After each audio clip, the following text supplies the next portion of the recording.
اچھا، اب آپ کو اگر کوئی بھی سورہ کافرون پر کوئی سوال ہے تو ضرور کریں.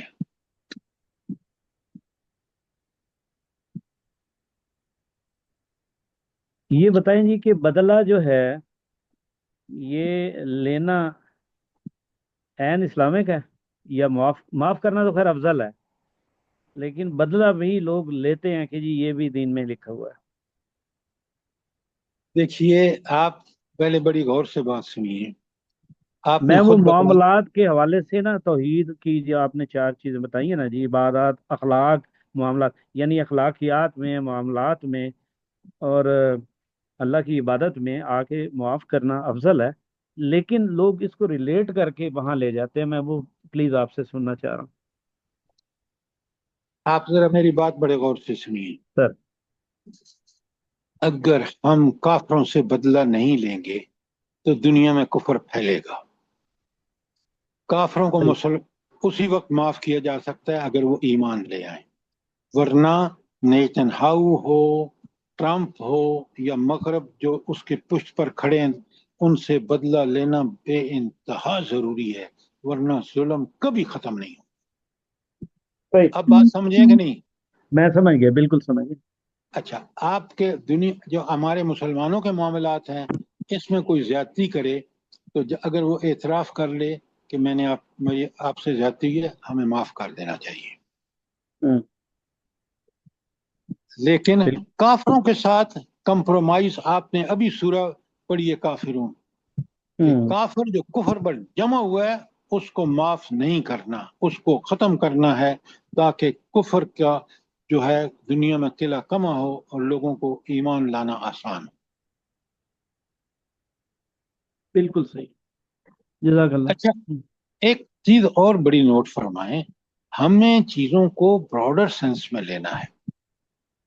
دیکھیں نا، ایک تو ہے بدلہ کہ ہم جس نے معاملہ کیا اس نے ہمارے ساتھ 420 کی، اب وہ جو اگر 420 کا عادی ہے اور پھر لوگوں سے ساتھ کرے گا تو پھر ہم اگر موقع ہے تو ہم اس کو بھی سیدھا کریں.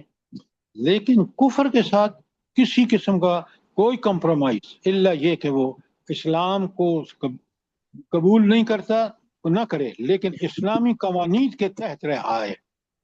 لیکن یہو جو کر رہا ہے اور جو اس کو کرنے پر اس کی مدد کر رہے ہیں یونائٹڈ نیشن میں اور آگے پیچھے اس کو اسلحہ دے رہے ہیں، وہ چاہے یورپین ممالک ہوں یا ٹرمپ ہو، وہ ناقابل معافی ہے. صحیح ہے، جزاک اللہ. یہ آپ نے بڑی اچھی بات کی ہے جی، براڈر وے میں سمجھا دیا ہے، بہت ہی اچھا لگا مجھے. میرا جو گزارش تھی وہ یہ تھی کہ ہم اپنے گھر کو ہی نہیں صاف کر رہے، ہمارے اندر جو مسلمان ہیں وہ بھی اتنے سخت ہو چکے ہیں، دلوں ان کے اتنے معاملات مسلمانوں کے ساتھ ہی معاملہ کرتے ہوئے ظالم ترین بن جاتے ہیں. ہم تو اپنے گھر کو صاف نہیں کر پا رہے، دوسروں کو کیا ابھی دعا کریں. ابھی فی الحال اپنے گھر کو صاف کرنے کی میں بات کر رہا تھا. ٹھیک ہے، جزاک اللہ. بالکل آپ نے 100% ٹھیک کہا. میں آپ کو بتاتا ہوں، جب میں پڑھتا ہوں نا کہ سورہ اس میں آپ کی کیا آپ اللہ سے کہتے ہیں کہ اے اللہ ہمیں کافروں پر فتح دے، تو کون سے کافر؟ بھئی ہم تو کافروں کے اندر رہتے ہیں. اور اب یہ پڑھتے ہوئے شرم آتی ہے کہ اللہ ہم کفر کے خلاف تو سفارا ہو ہی نہیں سکتے، اس لیے کہ ہمارے اندر خود وہ لوگ حکمران ہیں جو کفر کے ارتکاب کر رہے ہیں. صحیح ہے، لہذا بالکل ہم کمزور یہیں پہ ہو جاتے ہیں. جی بالکل. تو اس لیے یہ انتہائی ضروری ہے میرے اور آپ کے لیے کہ ہم پہلے اپنے گھروں کو ٹھیک کریں. اچھا، گھروں کو اس لیے ٹھیک نہیں کر سکتے کہ گھر کے اندر ہم نے بڑا زبردست ملغوبہ بنایا ہوا ہے. شادیاں اس طرح پہ کریں گے، بود و باش رہائش اس طرح پہ ہوگی، اور اسلام کو بالکل بے دخل کر رکھا ہے ہم نے. اسی کے لیے آپ دیکھ رہے ہیں کہ جتنی عذاب آ رہے ہیں، یہ سیلاب کا ہو یا اپنے درمیان، آپ دیکھیں نا، میں اور آپ بازار میں جاتے ہیں، ہمیں بالکل پتہ ہے یہ دکاندار دھوکہ کر رہا ہے. اگر مومن ہوتا وہ بھی اور ہم بھی مومن ہوتے، ایک دوسرے سے آخرت کا پیش نظر کر کے معاملہ کرتے، کبھی دھوکہ نہ کرتے. بتائیں نا مجھے. بالکل نہیں کرتے جی، بالکل نہیں کرتے. تو آخر میں ہمارا عقیدہ بڑا کمزور ہے، اور اسی لیے یہ چاروں کل جو ہیں یہ آپ دیکھ رہے ہیں کہ کس قدر ذرا بھی شرک گوارا نہیں ہے دین میں. تو آپ ان صورتوں کو بہت اچھی طرح پڑھیں، سمجھیں، سوال کریں، تاکہ ہمارا عقیدہ درست ہو جائے. جب ہماری فکر درست ہوگی انشاءاللہ ہمارا عمل بھی درست ہو جائے گا. بے شک. اچھا، کل میں نے آپ کو پڑھانا ہے سورہ، تھوڑا سا آج اس کا انٹروڈکشن. سورہ، اگلی سورہ ہے قل هو اخلاص. اللہ احد اللہ الصمد لم یلد ولم یولد. پہلے تو مجھے بتائیں کہ اس کو سورہ اخلاص کیوں کہا گیا ہے؟ نام اللہ تعالیٰ نے کیوں رکھا ہے سورہ اخلاص؟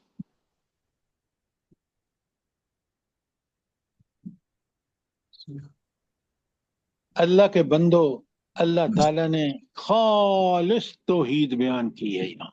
خالص ایک ایک آیت کو دیکھ لیں، میں آپ کے سامنے رکھوں گا. اس کا اخلاص اس لیے نام ہے، دیکھیں نا بعض صورتوں کا نام ہے بیچ میں کوئی نام آ گیا، یہاں تو اخلاص اس کا نام ہے اور صورت میں کہیں اخلاص کا لفظ نہیں آیا. یہ چیزیں بڑی قابل غور ہیں کہ اخلاص نام ہے، اخلاص خالص توحید بیان. جب میں کھولوں گا تو آپ پوری طرح اگری کر لیں گے. تو اب کیسے اور کیوں؟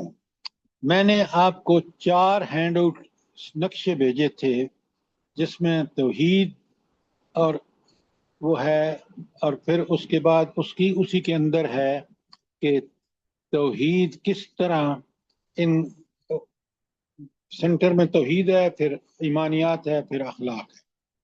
پھر اس کے بعد توحید کو سمجھنے کے لیے ہم نے اس کو بریک ڈاؤن کیا: توحید فی الذات، توحید فی الصفات، اور توحید فی الحقوق.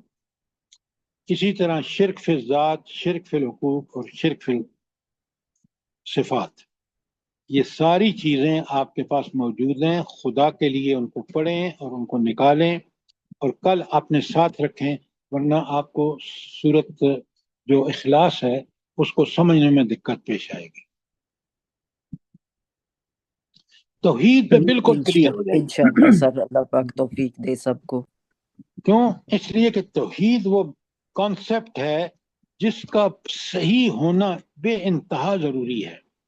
آپ ذرا غور کریں، اللہ تعالیٰ کو وعدہ فرماتے ہیں، نبی کریم صلی اللہ علیہ وسلم کی حدیث، صحیح حدیث ہے، اگر انسان کا عقیدہ توحید ٹھیک ہے اور اگر اس سے کوئی غلطیاں بھی ہو گئی ہیں تو اللہ معاف کر دے گا. لیکن اگر عقیدہ توحید میں نقص ہے، بڑے غور سے سنیں، پھر میرے باقی عقائد میں بھی نقص ہوگا، میرے معاملات میں بھی نقص ہوگا، میرے عبادات میں بھی نقص ہوگا، میرے ایمان میں بھی نقص ہوگا. یہ بات اچھی طرح نوٹ کریں.